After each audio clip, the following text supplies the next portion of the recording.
Kasi wala namang magandang sinasabi sa inyo yun eh. Bakit naman sinabing selective? Eh kasi nga ron daw po, parang ang dating doon sa kanyang sinasabi ay mga opisyalis lang daw po ng DPWH ang inyong tinitignan. Eh di parang yung broadcaster na babae.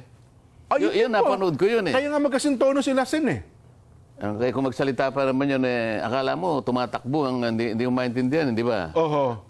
Subukan mo tumatakbo ka, nagsasalita ka, humihingal ka. Ay, Yun, pagka yun nagtatanong, humihingal eh. Ano? Kakapusing ka ng hininga nun, Sen. Oh. Kapag ako'y nakikinig doon, ako ang napapagod eh. Nakikinig lang ako, pagod na pagod ako eh. Kaya ayaw kong pakinggan yun eh. Ganun po ba? Oh. Ang sabi niya, ay bakit ang DPWH lang? Oho. Mariusip ng mga tao ito, sabi ko. Nag-umpisa pa lang ako din. Unang hearing niyo pa nga lang po, Sen eh. Unang hearing pa lang ako. Oho.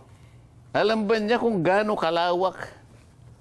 Alam ba niya kung gaano kalawak ang multong kinakaharap ng ating bansa? Oho. Ang problema sa ganyang mga tao, lalahatin ko na sila, mga ganyang uri ng tao. Yung mga ganyang sariling kaisipan. Mapa-broadcaster ka, o kung ano man, basta ganyan kayong mag-isip. Pati vlogger, Sen, marami din ganyan. Pagka ganyan kayong mag-isip, talagang wala na akong magagawa sa inyo. Opo. Okay. Hindi naman kayo abogado kasi. Ang abogado kasi, bago magsalita, nag-iisip. Itong mga ito, nagsasalita, hindi nag-iisip. Ganyan yung mga yan. Meron po yung paglalarawan niyan, Sen. Paano ka mag-iimbestiga nang hindi mo muna ilalatag? Kumbaga sa korte, laying the predicate, sasabihin ng korte sa'yo, Counsel, you need to lay the predicate. Hindi pwedeng hindi ka mag-lay ng predicate. Siyempre. Ilalatag mo muna. Isa-isa mo ngayon. Ba't kaya ka? Saan ka naman nakakita ang mga ganyan na? Ang gusto ata sa unang araw pala, ipatawag din na lahat ng mga... Wala naman kasi silang direksyon na magtanong eh. Nagtatanong lang sila sang-ayon dun sa kanilang nalalaman. Yan. Hindi ko kayo papatulan. May iksi ang mga kukotin nyo. May diferensya pa ang mga ulo nyo. Kaya hindi ko kayo papatusin. Kaya alam mo, hindi ako nagpapa-interview sa mga yan eh.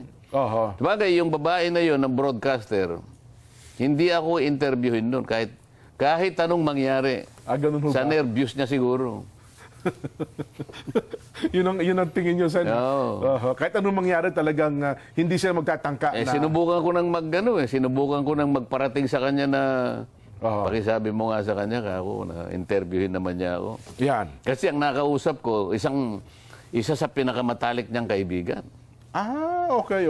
Matalik na kaibigan kasi yung sasabihin ko na ang totoo, sangayon doon sa kaibigan ko, tinulungan siya na yung anak niya ipagamot sa Taiwan. Kasi magkaibigan sila. Opo. Kaya sabi niya, peanut yan. Sabi niya, hindi pwedeng hindi niya ako, mapagbigyan. Sige kako, sige. Try mo. Try mo nga, pangiti-ngiti ako eh. Ako pagdating sa akin, tama ka ko, ayaw na eh. Yan ang sinasabi ko sa'yo. Yung mga yan, may mga sakit. May mga sakit yan. Ano po sakit? Gusto lang tanungin yung gusto nilang tanungin. Ayun. Kaya paikot-ikot lang sila sa isang subject matter. Opo. Na akala nila nakagagawa sila ng mabuti sa bansa. Hindi sila makakapaglahad ng objective. Hindi kagaya natin. Kung ano yung tama, yung nag-discuss natin. Siyempre po naman. Diba? Opo. Wala tayong kikilingan. At yung taong bayan, taga-subaybay natin, magsasabing, tama, mali, di ba? Hindi kasi natin kinukupo yung kaalaman sa di ba? Isip-isipin mong mulat-mula pa eh. Bakit nanalo yan? Nakakita ka ba naman ganyan?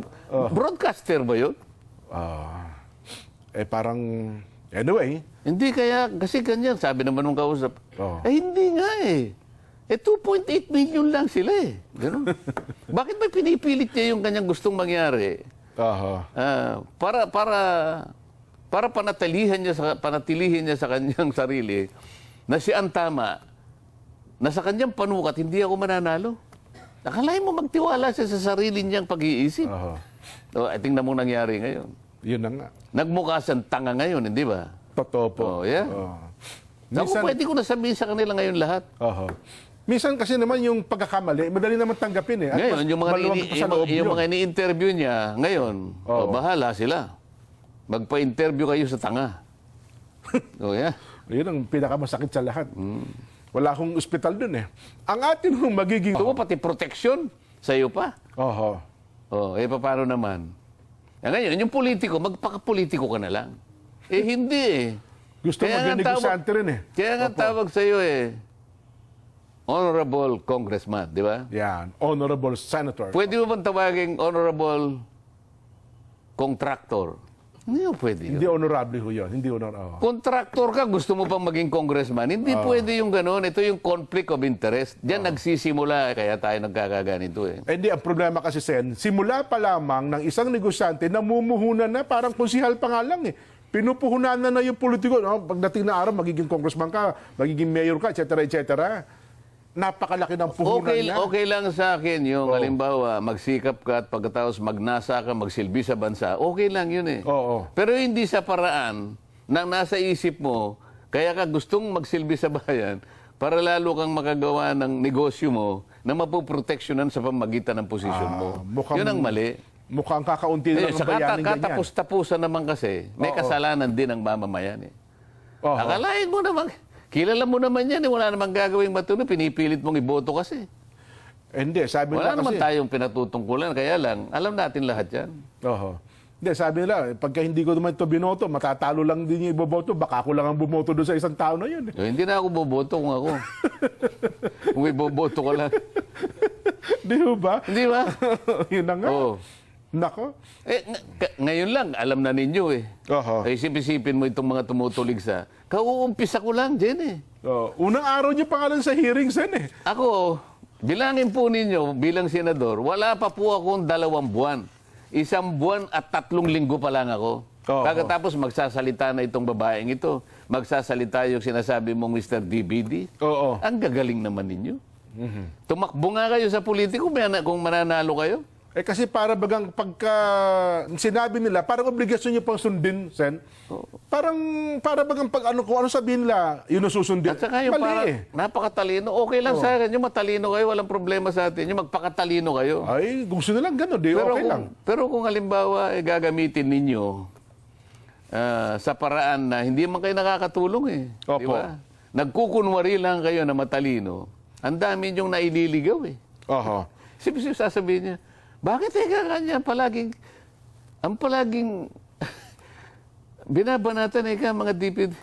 Bakit mapagsasabay mo ba lahat? Di ba? Oho. O sabihin ko halimbawa, kung nakikinig ka, itong babae broadcaster ito, Opo. kumakain ka halimbawa, mapagsasabay mo bang mahirap na lang talaga, baka kung ano pa yung masabi ko sa kanya. Baka mamualan po yun. Baka mabulunan ka eh. Oho. Ha? Kanya-kanya tayong di ba? Oho. Ako nasasabi ko lang ito, para lang maituwid sila. Baka sakali, kasi ako naniniwala, may isip naman sila, wag na kayong magpakadalubhasa sa puro ganyan na lang. Oho, tama. Hindi na rin kayo tatanggapin tingnan natin ito. Magano na kayo ng mga ilang panahon lang. Oho. Wala nang maniniwala sa inyo. Nako. Alam naman yung pinanggagalingan nila eh. Hanggang ngayon, yung naisara na prangkisa, doon lang sila tumitira. Yun na nga po. Hanggang ngayon, hindi nila makita ang katwiran na kaya kayo naisara dahil sa pagkukulang ng inyong network. Oho. Kaya tanggapin ninyo kaya hindi, bahala kayo sa buhay nyo. Oo. Pero nasa record yan.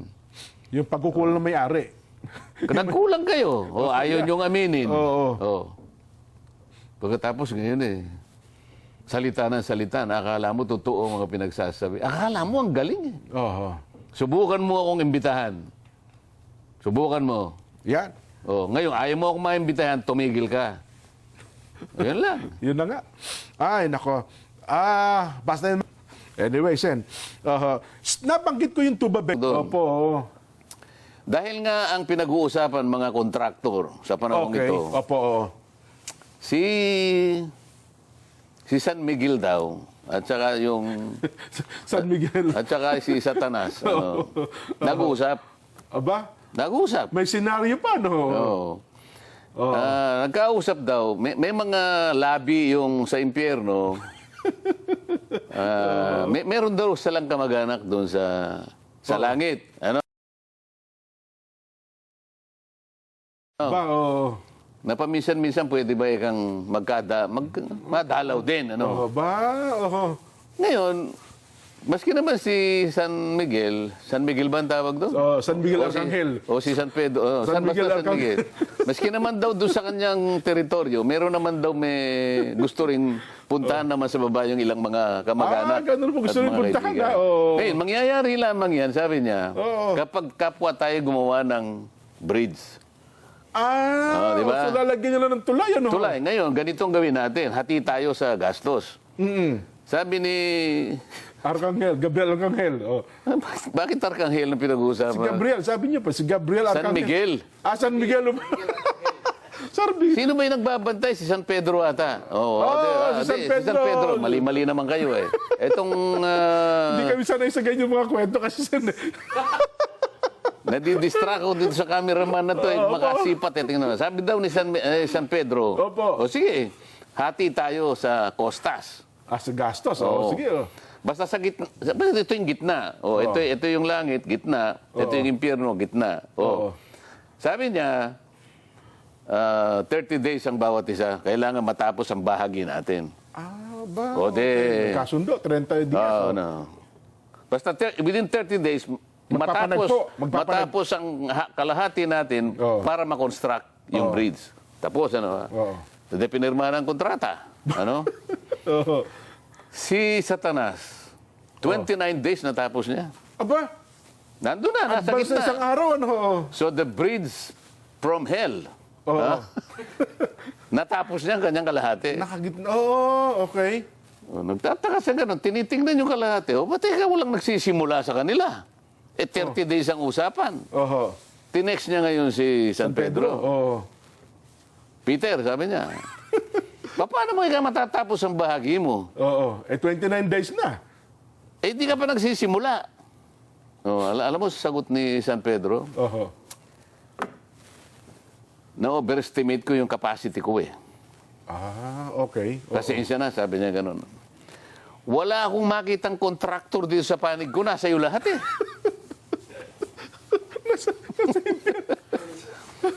Itong araw ng kagitingan na pinag-uusapan natin. Magpakagiting tayo kung paano natin maayos din ang problema natin. Yan. Wala palang kontraktor doon na nasa langit eh.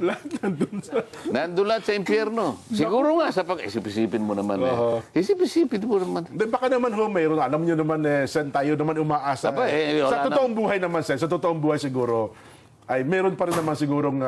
Ang sinasabi ko, yun nagpadala sa akin. Yun nga po. Wala raw.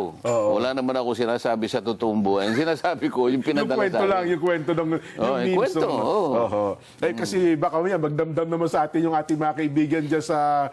Sabi nila, yung magdadamdam lang naman yan, yung tinamaan. Ayun. Pero yung mabuti, hindi magdadamdam yun. Mapapangiti lang. Totoo naman yun eh. Sabi niya sigurado eh. Ang pinag-uusapan dito, yung masamang kontraktor. Yan. Ituloy ko lang sana bago dudugtungan ko yung binabanggit nyo. Kasi nabanggit nyo rin si Manuel L. Quezon. Yung mga mahalagang kaganapan daw po pala ng ating kasaysayan. November 30, 1936, si Pangulong Manuel L. Quezon ang guest of honor sa selebrasyon daw po ng University of the Philippines. At November 30... Maganda eh. Ang nauuna ang Japan eh. Pangalawa tayo. 1960s ito. Mataas pa tayo sa Singapore ng mga time. Mataas tayo. Kung pag-uusapan, Southeast Asia, tayo ang pinakamataas. Sa buong Asia, pangalawa tayo. Ang Japan ang pinakamataas. Ang GDP per capita. Ngayon, kung susuriin mo yan, sa pagdaan ng mga panahon, maawa ka eh. Maawa ka. Talagang bumabagsak na Every 5 years, makikita mong bumabagsak. Tinalo tayo ng Singapore, tinalo tayo ng Thailand, tinalo tayo ng Malaysia, tinalo tayo ng Indonesia. Malapit-lapit na tayong talunin ng Vietnam at ang Cambodia, maaari na tayong lampasan. Paano nangyari ito? Pangalawa ka sa Asia. Dapat pataas tayo ng pataas, halip na pababa. Dapat sana pataas ka na ng pataas. Maganda na yung momentum mo eh. Isip-isipin mo, 60s agricultural country tayo noon, hindi pa tayo industrialized. agricultural pa lang tayo, pero nakuha nating pumangalawa sa Asia. Oho. No, ngayon, dahil nga sa katakot-takot na katiwalian, na corruption sa bansa natin, bakit hindi babagsak ang bansa mo? Oho. Corruption kaya, Sen, talaga ang dahilan kung bakit nagkaganon ang Isa. ating bansa natin? Isa sa pinakadahilan. Ganun po. Isipin mo, kapag ka kinurap mo ang pera ng bayan,